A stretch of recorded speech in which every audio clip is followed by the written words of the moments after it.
Hello guys! You know what happened yesterday? I went to the park.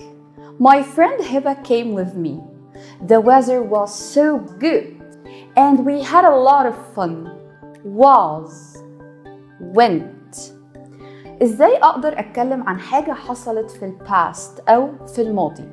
لما اجي اتكلم عن حاجة حصلت في الماضي انا عندي طريقتين. اما بستخدم verb to be في الباست هو was او were، اما بستخدم الفعل نفسه وبحوله للماضي زي مثلا verb went اللي هو الماضي من go. الطريقتين دول عشان اتكلم عن حاجة او اوصف حاجة حصلت امبارح اول امبارح في الماضي عموما. طب امتى اقدر استخدم الverb to be وامتى اقدر احول الverb للماضي؟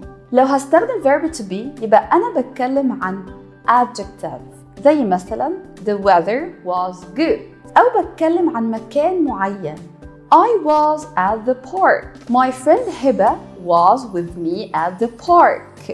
ما عنديش أي أفعال، ما عنديش أي action، ولذلك أنا بستخدم الverb to be. لكن لو حابة أوصف فعل أو action حصل في الماضي هحول الverb من present ل past زي مثلا I went to the park yesterday.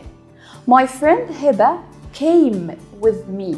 عندنا في الإنجليش نوعين من الأفعال، نوع بسميه regular ونوع بسميه irregular. الريجولر ده هو اللي ليه قاعدة عشان أحوله للماضي، يا إما بإضافة ed يا إما بإضافة ied يا إما بإضافة just d. أما النوع التاني من الأفعال وده اللي بسميه irregular ده ملوش قاعدة ومضطر إن حضرتك تتدرب عليه وتحفظه زي ما هو. تعالوا ناخد أمثلة.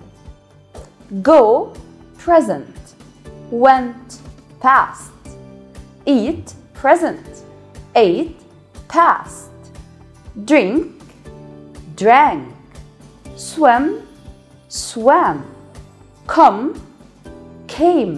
وده مثال على الأفعال الirregular، وأحيانا الفعل مش بيتغير يعني بيفضل زي ما هو سواء في المضارع أو الماضي زي مثلا verb cut I cut the onion yesterday. زي مثلا verb hit I hit the wall yesterday. عشان كده الأفعال دي لازم نتدرب عليها كويس جدا ونعرف الشكل المضارع منها والشكل الماضي منها.